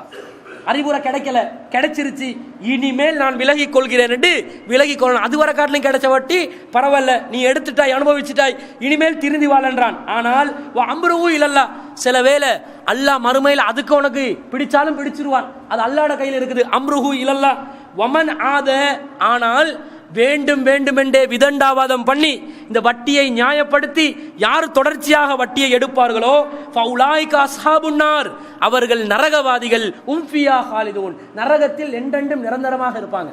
இந்த அளவுக்கு கடுமை. ரசூலுல்லாஹ் மேராஜ் போனாங்க. மேராஜ் போன நேரத்தில் பல சம்பவங்களை பார்த்தாங்க. இடையில ஒரு கூட்டத்தை பார்க்குறாங்க. நடு ஆறுல ஒரு சகோதரன் இருக்கிறான். அவனுக்கு என்ன நடக்குது, கல்லடி வந்து விழுது. அந்த ஆறு கூட தண்ணி இல்லை, அதுல முழுக்க முழுக்க ரத்தம். ரத்தத்தில் இருக்கக்கூடிய ஒரு ஆற்றில் ஒரு மனிதன் தன்னந்தனியாக நிற்கிறார். அந்த ஆற்றில ஓரத்துல இருந்து ரெண்டு தரப்புல இருந்து கல் எறிகிறாங்க. இவர் ஓரத்துல கரையோரம் ஒதுங்க பார்க்கிறாரு. ஒதுங்குற நேரத்தில் அங்கிருந்து ஒருத்தர் கல்லை வீசுறார், தலைக்கு தலை பொழக்குது, அவருடைய மேல இருந்து ரத்தம் வடியுது. திரும்ப அடுத்த கரையை நோக்கி நீச்சல் அடிக்கிறார். அடுத்த கரைக்கு போனா அங்கிருந்து ஒரு மனுஷன் கல் அடிக்கிறாரு. யாருங்க மாத்தி மாத்தி கல்லடி வாங்குறது? இப்படி ரத்த ஆறுல கல்லடி வாங்கக்கூடியவர் யார் என்று ஜிப்ரீல் அலைஹிஸ்ஸலாம் அவர்களிடம் கேட்டோன்னே ஜிப்ரீல் அலைஹிஸ்ஸலாம் சொன்னாங்க, அல்லதி ராய்தஹு ஃபின் நஹரி, அந்த கடல், அந்த ஆற்றில் யாரை நீங்கள் பார்த்தீர்களோ அவர்கள் ஆக்கிலுர் ரிபா, வட்டியை திண்டவர்கள், வட்டியை உண்டார்களே அவங்க தான் இந்த பனிஷ்மெண்ட்டை, இந்த தண்டனை அனுபவித்துக் கொண்டு இருக்கிறார்கள் என்று சொல்லி அல்லாஹ்வின் தூதர் ஸல்லல்லாஹு அலைஹி வஸல்லம் அவங்களுக்கு ஜிப்ரீல் அலைஹிஸ்ஸலாம் சொல்றாங்க. இப்போ வட்டி இவ்வளவு கொடுமை, ஆனா வட்டி என்று என்னன்னு விளங்கல, அந்த பிரச்சனை இருக்குது. வட்டி எடுக்கக்கூடாது என்று ஓரளவு முஸ்லீம் சமுதாயத்தில் விளங்கி வச்சிருக்கிறாங்க. ஆனா இன்றைக்கு நவீன வர்த்தகம் என்ற பெயர்ல வட்டி என்னன்னு புரிய வைக்காம ஏதோ ஒரு வார்த்தையை போட்டு மாயஜாலத்தை போட்டு வட்டியை ஆகுமானதா ஆக்குற மாதிரி கொண்டு வந்துட்டாங்க. வட்டி என்னன்னு புரியல. வட்டியை புரிய வைக்கிறதுக்கு நபி ஸல்லல்லாஹு அலைஹி வஸல்லம் அவங்க மிக தெளிவான சில செய்திகளை சொல்லியிருக்கிறாங்க. இந்த செய்திகளை மாத்திரம் நீங்கள் அடிப்படையாக சரியாக புரிந்து கொள்வீர்கள் என்று சொன்னால் வட்டிட சாயல் கூட உன மேல படியாது, அந்த அளவுக்கு தெளிவா இருப்பீங்க. ரசூல் ஸல்லல்லாஹு அலைஹி வஸல்லம் என்ன சொல்றாங்கன்னா, நபித்தோழர்கள் அவங்கள சில ஏழையான நபித்தோழர்கள் இருந்தாங்க. அந்த நபித்தோழர்களுக்கு வருமானத்துக்கு எந்த வழியும் இருக்கல. அவங்களுக்கு இருந்த ஒரே வழி என்னண்டா, யாராவது வந்து தான தர்மம் வழங்குவாங்க. அந்த தான தர்மங்களை பெற்றுக்கொண்டு அதை சாப்பிட்டு தான் அவங்க வாழுவாங்க. அவங்களுக்கு தான தர்மம் எப்படி வழங்குவாங்க? பேரித்தம்பழம் கிடைக்கும். பேரித்தம்பழங்கள்ல பல வெரைட்டிஸ் இருக்குது. நீங்க இன்னைக்கு கூட மக்காவுக்கு போனீங்கன்னா, மதீனாக்கு போனீங்கன்னா ஒரு ஈச்சப்பழம் கடைக்கு போங்க, அதுல கலர் கலரா விதம் விதமா என்ன செஞ்சிருவான், ஈச்சப்பழத்தை வச்சுப்பான், சுக்கரண்டு வச்சிருப்பான், அதை திண்டா வந்து சீனி சாப்பிடுற மாதிரி இருக்கும், அப்படி ஒரு இனிமை. அஜ்வாண்டு பேரிச்சம்பழம் வச்சிருக்கிறான், இன்னும் பல பேர்கள்ல வெரைட்டிஸ் இருக்குது. இப்படி பல வெரைட்டிஸ் கிடைக்கும். தான தர்மம் பண்ற நேரத்துல ஒரே தரத்துல தருவாங்களா? பல தரங்கள்ல தருவாங்க. இந்த எல்லா பேரிச்ச பழங்களை எடுத்து நபித்தோழர்கள் சொல்றாங்க, நாங்கள் வக்குன்னா நபிஉ சாயினி பிசாயின், இரண்டு சாகுகளுக்கு ஒரு சாகு என்ற அடிப்படையில் நாங்க இந்த கலப்படம் உள்ள இந்த பேரித்தம்பழங்களை ரெண்டு சாக கொடுத்துட்டு நல்ல தரமான பேரித்தம்பழங்கள்ல ஒரு சாகை பெற்றுக்கொண்டு வந்தோம் என்று சொல்றாங்க. ஆனால் நபி ஸல்லல்லாஹு அலைஹி வஸல்லம் சொல்றாங்க, லா சாயினி பிசாயின், அன்பிற்குரிய நபித்தோழர்களே, இரண்டு சாகுகளுக்கு ஒரு சாகாக நீங்கள் பேரித்தம்பழத்தை மாற்றிக்கொள்ளாதீர்கள். வலா திர்ஹமைனி பி திர்ஹமின், ஒரு திர்ஹத்துக்கு ரெண்டு திர்ஹம் என்று மாற்றிக்கொள்ளாதீங்க. ஒரே இனத்தை சேர்ந்த பொருளை வெவ்வேறு நிறுவைகள்ல மாற்றிக்கொள்ளாதீர்கள் என்று நபி ஸல்லல்லாஹு அலைஹி வஸல்லம் தடுக்கிறாங்க. வட்டிக்கு ஆரம்ப கட்டமாக ஒரு அறிமுகத்தை ரசூலுல்லாஹ் கொடுக்குறாங்க. நீங்க வட்டி எடுக்கிறீங்களா, இதெல்லாம் வட்டியில வந்து சேர்ந்துடும், இதை மாற்றக்கூடாது. பேரித்தம்பழம் என்றது ஒரு இனத்தை சேர்ந்தது தான். தரம் குறைந்தது தரம் கூடினது என்று ரெண்டு வகை இருக்கும். இதுல நீங்க தரம் குறைந்ததுல ரெண்டு சாகையும் தரம் கூடினதுல ஒரு சாகையும் மாத்தி கொண்டு வைங்க, என்ன நடக்கும் தெரியுமா? தரம் குறைந்ததுடைய விலை என்னன்னு தெரியாம, தரம் கூடினதுடைய விலை என்னன்னு தெரியாம ஒரே இனத்துல கைமாறி சில வேலை தரம் கூடின ஒரு சாக என்பது தரம் குறைந்த 2 சாகை விட பெருமதி வாய்ந்ததாக இருந்திருந்தால் அதிகமான பொருட்களை வாங்கிய குற்றத்துக்கு நீங்கள் ஆளாவீர்கள். ஒரு 100 ரூபாய் காசை கொடுத்து அவர்கிட்ட 112 ரூபாய் எடுக்கலாமா? எடுக்க இயலாது. 100 ரூபாய் கொடுத்தா எத்தனை எடுக்கணும்? 100 ரூபாவை தான் எடுக்கணும். அப்ப 100 ரூபாய் கொடுத்து 100 ரூபாய் எடுங்க. தரம் குறைந்ததை நீங்க கொடுத்துட்டு தரம் கூடினதை மாத்தி எடுக்கிற நேரத்தில் பொறுமதியில வித்தியாசங்கள் வரலாம். அப்படி பெருமதியில் வித்தியாசங்கள் வந்தால் அதுதான் வட்டி என்றாங்க. நபி ஸல்லல்லாஹு அலைஹி வஸல்லம் அவங்க ஹைபருக்கு ஒருவர் அதிகாரியை அனுப்புறாங்க. அவர் ஹைபர்ல இருந்து ஃபஜாஉ பி தம்ரின் ஜனீபின் நல்ல தரமான பேரித்தம்பழத்தை கொண்டு வந்தார். அப்ப ரசூல்லா கிட்ட இது வந்து நன்கொடையாக கொடுக்குறாங்க. ரசூல்லா கேட்கிறாங்க, அக்குல்லு தம்ரின் ஹைபர ஹாக்கதா, கைபரில் இருக்கக்கூடிய எல்லா பேரித்தம்பழங்களும் நீங்க கொண்டு வந்த இந்த தரத்தில் இருக்கக்கூடியவைகளா? ரசூலா கிட்ட கொண்டு வரப்படுது பேரித்தம்பழம். எடுக்கிறதுக்கு முன்னாடி எதையாவது கொடுத்து தான் எடுத்திருப்பாங்க, சும்மா எடுத்திருக்க மாட்டாங்களே. பண்டை மாற்ற காலம், அந்த காலம் பாட்டர் சிஸ்டம் என்று ஆங்கிலத்தில் சொல்லுவாங்க. ஒரு பொருளை கொடுத்து இன்னொரு பொருள் வாங்குறது, ஏதாவது கொடுத்து எடுத்திருப்பீங்க. நீங்கள் அனைத்து பேரித்தம்பழங்களையும் ஒரே தரத்தில் அமைந்த வகையாக கைபரில் பார்த்தீர்களா? அப்ப நபித்தோழர்கள் சொல்றாங்க, ஃபகால் அல்லாஹ் வல்லாஹி யா ரசூலல்லாஹ், அல்லாஹ்வின் மீது ஆணையாக ஒரே தரத்தில் அவைகள் அமைந்ததில்லை. நாங்கள் இதுல 2 சாகுகளை கொடுத்து தரம் மிக்கதுல ஒரு சாகையை பெற்றுக்கொள்வோம். அப்ப நபி ஸல்லல்லாஹு அலைஹி வஸல்லம் சொல்றாங்க, லா தஃஅல், நீங்கள் அப்படி செய்யாதீர்கள். பிஇல் ஜம்அ பித்தராஹிம், நீங்கள் இந்த 2 சாகலை என்ன செய்யுங்க? திர்ஹங்களுக்கு விற்று விடுங்கள், வித்து போடுங்க. ஒரே தரத்தை சேர்ந்த ஒரே இனத்தை சேர்ந்த பொருட்களை மாற்றுகின்ற நேரத்தில் விலை குறைஞ்சது விலை கூடினது, தரம் குறைஞ்சது தரம் கூடினதுன்னு நீங்க மாத்தினீங்க என்று சொன்னா என்ன நடக்கும்? பெருமதியில் வித்தியாசங்கள் வரலாம், உங்களுக்கு விளங்காது. அப்படி வித்தியாசத்தை நீங்க விளங்கணும்டா குறைந்த தரத்துல 2 சாக கையில இருக்குதுன்றீங்களே, அதை வித்துருங்க. வித்துட்டு அதுக்கு கிடைக்கிற திர்ஹம்களை கையில வச்சு தரம் கூடினதுல ஒரு சாக வாங்கி கொள்ளுங்க. அப்ப என்ன நடக்கும்? விற்க போனா மார்க்கெட் பிரைஸ் என்னன்னு விளங்குமா இல்லையா? விளங்கும். மார்க்கெட் பிரைஸ் என்னன்னு விளங்கிட்டு திர்ஹம கொண்டு அவர்கிட்ட உங்களோட திர்ஹத்தை நீங்க தாங்க, உங்களோட பொருளை நீங்க தாங்கன்னு கேட்டா அவர் எத்தனை திர்ஹத்துக்கு அது பொறுமதியோ சரியா அத்தனை திர்ஹத்துல விலையை சொல்லி அந்த பேரித்தம்பழத்தை தருவார். எனவே இப்படி செய்யாதீர்கள் என்று நபி ஸல்லல்லாஹு அலைஹி வஸல்லம் சொன்ன செய்தியை பார்க்கிறோம். அதே மாதிரி பிலால் ரலியல்லாஹு அன்ஹு அவர்கள் ஒரு முறை பேரித்தம்பழம் பி தமரின் பர்னி என்று சொல்லக்கூடிய பேரித்தம்பழத்தை கொண்டு வர்றாங்க. அதை கொண்டு வர நேரத்தில் நபிகள் நாயகம் ஸல்லல்லாஹு அலைஹி வஸல்லம் கேட்கிறாங்க, பிலாலே மின் ஐன ஹாதா, இது எங்க இருந்து உங்களுக்கு கிடைச்சது? அவர் சொல்றாரு, கான இந்தனா தமருன் ரதியுன் ஃபபிஅது மின்ஹு சாயினி பிசாயின் லியுதீம நபிய ஸல்லல்லாஹு அலைஹி வஸல்லம், எங்க கிட்ட இந்த தரம் குறைந்த பேரித்தம்பழத்தின் 2 சாகுகள் இருந்தது. அந்த 2 சாகுகளை நாங்கள் கொடுத்து தரமான ஒரு சாகை நாங்கள் பெற்றுக்கொண்டோம் அல்லாஹ்வின் தூதரே என்று சொல்றாங்க. அப்ப நபி ஸல்லல்லாஹு அலைஹி வஸல்லம் சொல்றாங்க, அவ்வா 500 ரிபா, பிலாலே வேண்டாம் நிறுத்துங்க, இதுதான் ரிபா, இதுதான் வட்டி என்றாங்க.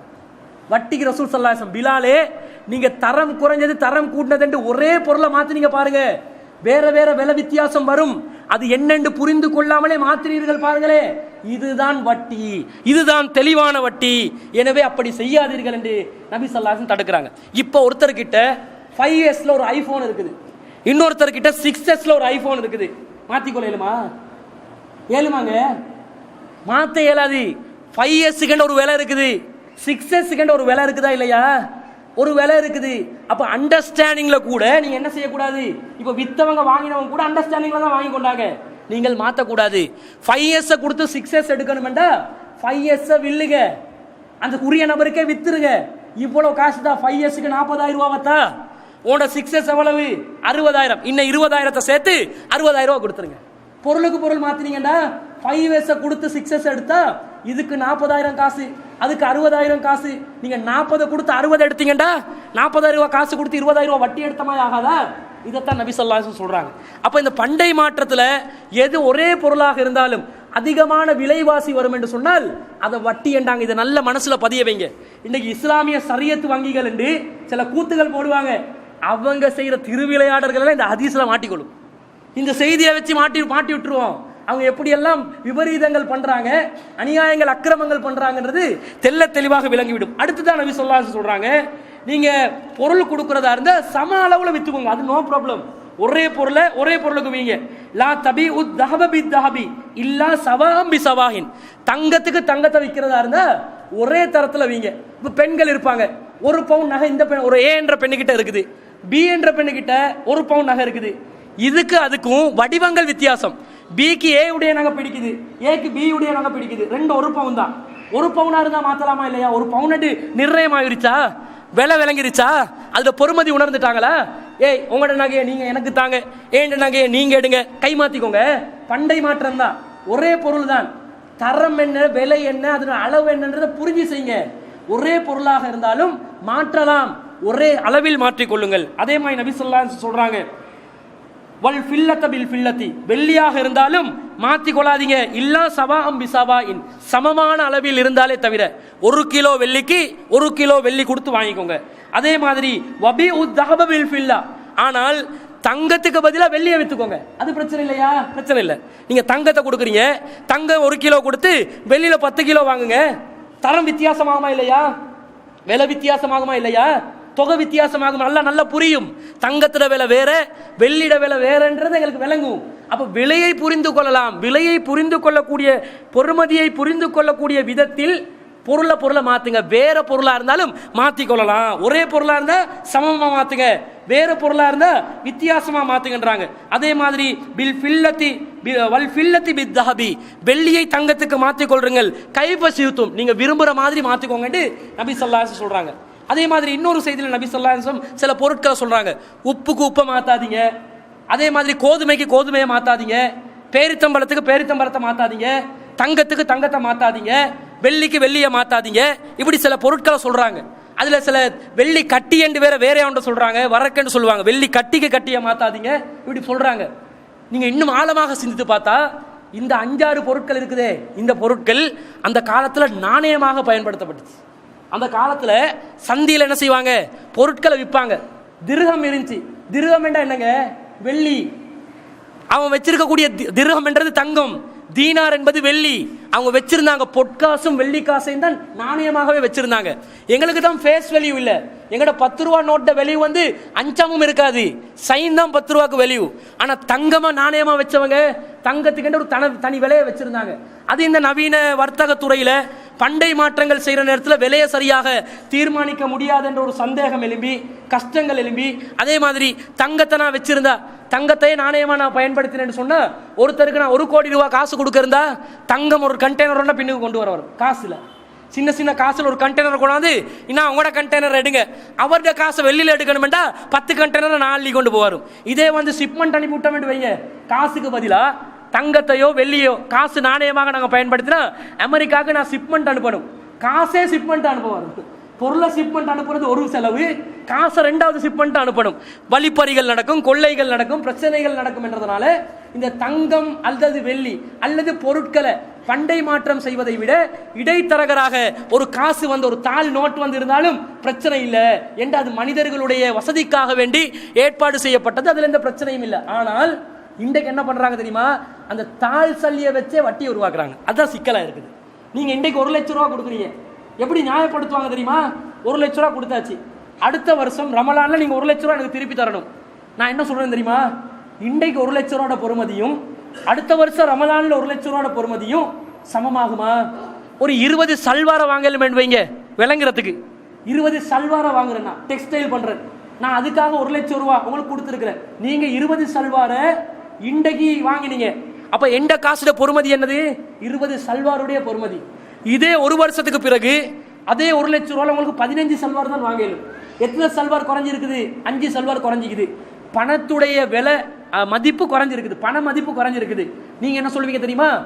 அன்னைக்கு வந்து நான் 20 சல்வார் நான் உங்ககிட்ட எடுக்கிற அளவுக்கு காசு எடுத்தேன், சரி நான் உங்களோட 1 லட்ச ரூபா காசுன்னு திருப்பி தரப்போக்கல நான் சொல்லுவேன், என்னங்க அன்றைக்கு 20 சல்வார் உங்களை இந்த 1 லட்ச ரூபாய் வாங்க முடிஞ்சு, இன்றைக்கு 15 கூட வாங்குறது சந்தேகமா இருக்குது.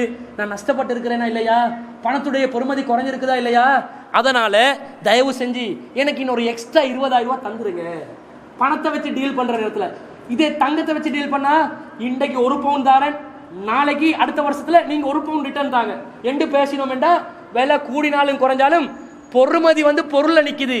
பொறுமதி பொருள்ல நிப்பதனால எடுத்த பொருளை நான் திருப்பி கொடுத்துட்டேன், அவ்வளவுதான். ஆனா இதே தாளுக்கு மாறுறதுனால இந்த சிக்கல் வருது. இப்படி போனதுனால தாளுக்கு கரன்சியாக இந்த பண்டை மாற்றம் மாறினதுனால என்ன நடந்துருச்சு, வட்டி என்றது நியாயப்படுத்துகிற அளவுக்கு, அதை மனதளவில் உள்வாங்குற அளவுக்கு நிலைமை மாறிடுச்சு.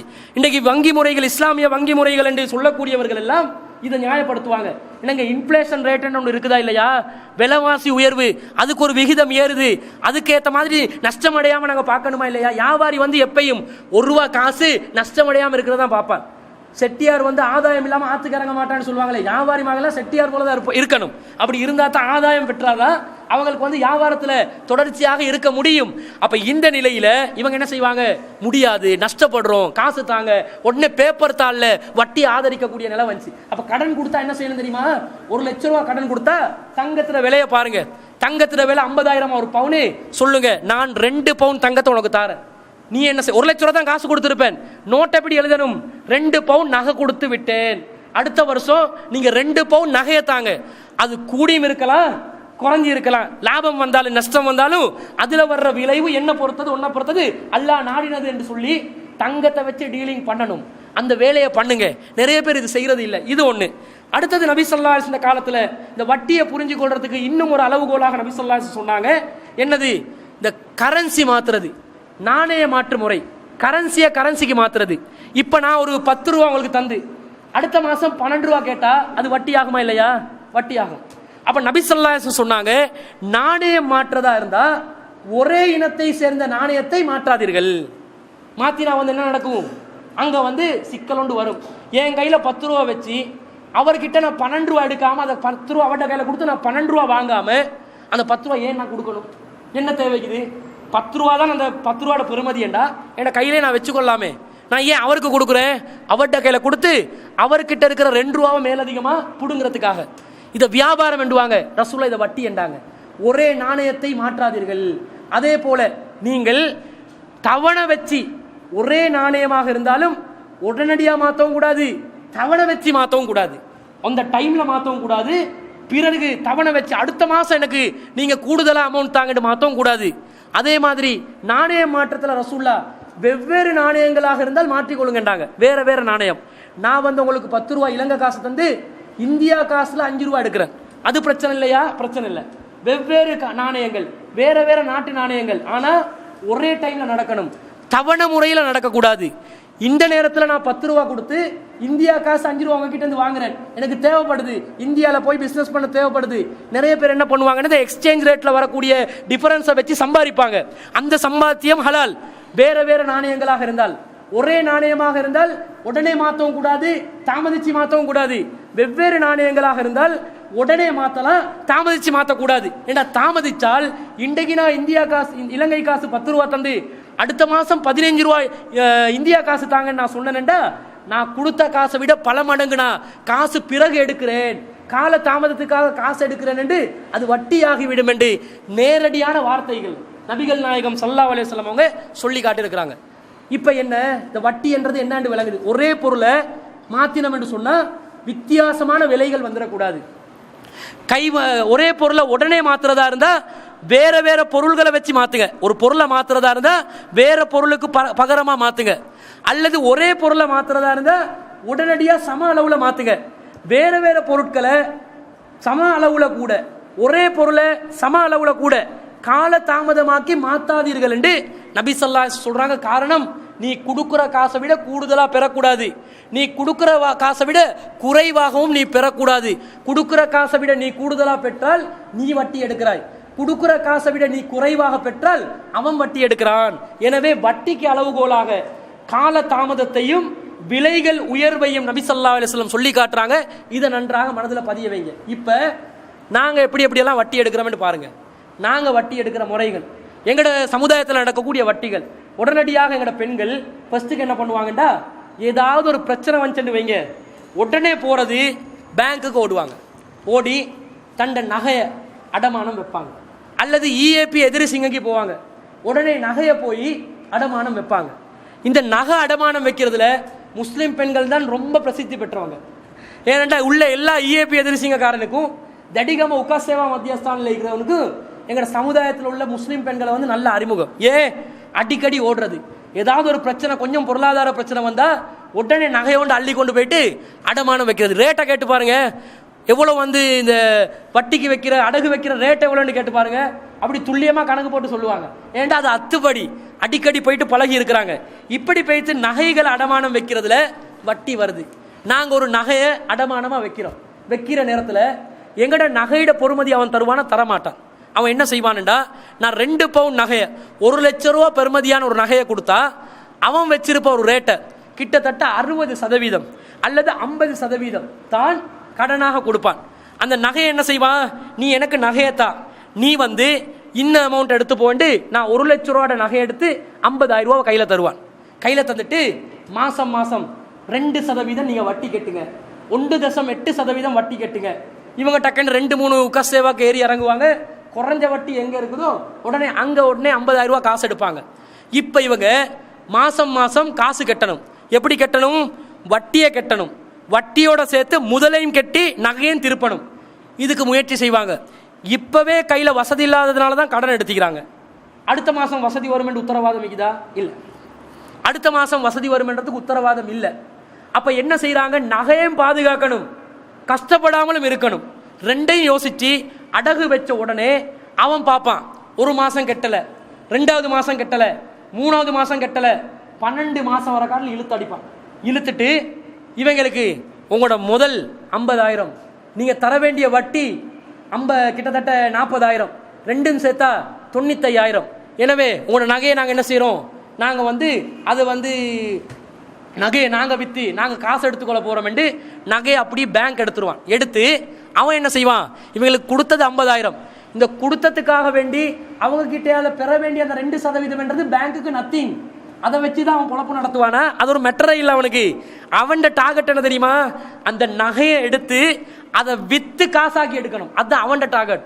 அதுக்கு தான் வட்டி என்ன சேர்க்கிறான். இவங்கள்ட்ட 2% வட்டியை வச்சு அவன் பெரிய பில்டிங் கட்ட முடியாது. ஆனால் இவங்க என்ன பண்ணுறாங்க, வெறுமனே 50,000 ரூபா தேவைக்காக வேண்டி 1 லட்ச ரூபா காசுள்ள பொறுமதியான நகையை கொண்டு போயிட்டு அடமானம் வச்சு அதை மீட்க முடியாத நிலையில், அறுதியா போகக்கூடிய நிலையில் இருப்பாங்க. இவங்க கொஞ்சம் பேராசப்படாதவங்களா இருந்தா, அந்த வட்டியை வந்து ஆதரிக்காமல் வட்டியை வெறுத்திருந்தால் 1 லட்ச ரூபா நகையில ஒரு 50,000 ரூபா பெறுமதியான நகையை கொண்டு போயிட்டு விற்கலாமா? இல்லையா? விற்று அதுக்கு தேவையான வேலையும் பண்ணி அவனுக்கு கடன்காரன் ஆகாம மீதமுள்ள காசு இருக்குதே அந்த காசை வச்சு நகை இருக்கும், அந்த செலவுக்கு போக மீதமுள்ள காசு இருக்கும். ரெண்டையும் பாதுகாக்க இருந்துச்சு. 1 பவுன் 2 பவுன் நகையில 1 பவுன் நகையை பாதுகாக்க இருந்துச்சு. அதையும் பண்ணல. கடைசியில காசும் கொடுக்கல. எடுத்த காசுலையும் அல்லாஹ் பரக்கத்தை வைக்கல. சரி, தான் எதுக்கு செலவழிக்க பார்த்தாங்களோ அந்த செலவு டபுள் மடங்கு ஆயிருச்சு. ஒன்றுமே பண்ண முடியாம வட்டியை வந்து சர்வ சாதாரணமாக அனுபவித்து கொண்டு இருக்கிறாங்க, ஆதரிச்சு கொண்டு இருக்கிறாங்க. இப்படி நகைக்கடையிலிருந்து வட்டி ஆரம்பிக்குது. இந்த சமுதாயத்தில் நகைக்கடையிலிருந்து ஆரம்பிக்குது. எத்தனை வீடுகள்ல இந்த அடமானம் வைக்கிற முறையிலிருந்து தவிர்த்து கொள்ளப்பட்ட வீடுகள் இருக்குது. மனசாட்சியோட யோசிச்சு பாருங்க. ஏகத்துவவாதிகளோட வீடுகள் இல்லையா, எத்தனை வீடுகள் சர்வ சாதாரணமாக வைக்கிறாங்க. இப்படி பல வடிவங்கள்ல இந்த வட்டி ஒன்று நகையிலேருந்து ஸ்டார்ட் ஆகுது. இந்த வட்டியுடைய விளக்கத்தை நான் வரை விளக்கத்தில் சொல்லியிருக்கிறேன். அந்த மனத்தில் ஆழமாக பதிய வைத்துக் கொள்ளுங்கள். அதே நேரத்தில் இந்த சமுதாயம் எப்படி எப்படியெல்லாம் வட்டிக்கு போறாங்கன்றத விளக்குற நேரத்தில் அந்த வரை விளக்கணம் கூட உங்களுக்கு தேவைப்படும். இந்த வட்டியில முதல் கட்டமாக அடமானத்தில் போய் வட்டியில முழுகிறாங்க. அடுத்தது பண்றது சேவிங் அக்கௌண்ட் திறக்க ஆரம்பிப்பாங்க. சேவிங் பண்றோம், எங்களுடைய காசுகளை நாங்கள் சேமிக்க போகிறோம், பாதுகாப்பாக வைக்க போகிறோம் என்று சேவிங் அக்கௌண்ட் ஓப்பன் பண்ணி அதில் சில வட்டிகளை கையாளுவாங்க. அதில் எப்படி வட்டி நடக்குது, இன்னும் என்னென்ன சந்தர்ப்பங்களில் இந்த சமுதாயம் வட்டிகளில் மூழ்கிறாங்கன்றதை இன்ஷா அல்லாஹ் நாளைய தினம் விலாவாரியாக அடுத்த வட்டியில் இந்த சமுதாயம் சம்பந்தப்படக்கூடிய இடங்களையும் பார்த்து இன்ஷா அல்லாஹ் அதுக்கு அடுத்த தினம் இஸ்லாமிய ஷரியத் வங்கி முறைகள் எந்த அடிப்படையில் செயல்படுறாங்கன்றதையும் நாங்கள் விளக்க இருக்கிறோம். இன்ஷா அல்லாஹ் தொடர்ச்சியாக இந்த நிகழ்ச்சியில் கலந்து கொண்டு சிறப்பிக்குமாறு கேட்டுக்கொண்டு விடைபெறுகிறேன். வாஹிர் தாவானா அல்ஹம்துலில்லாஹி ரப்பில் ஆலமீன்.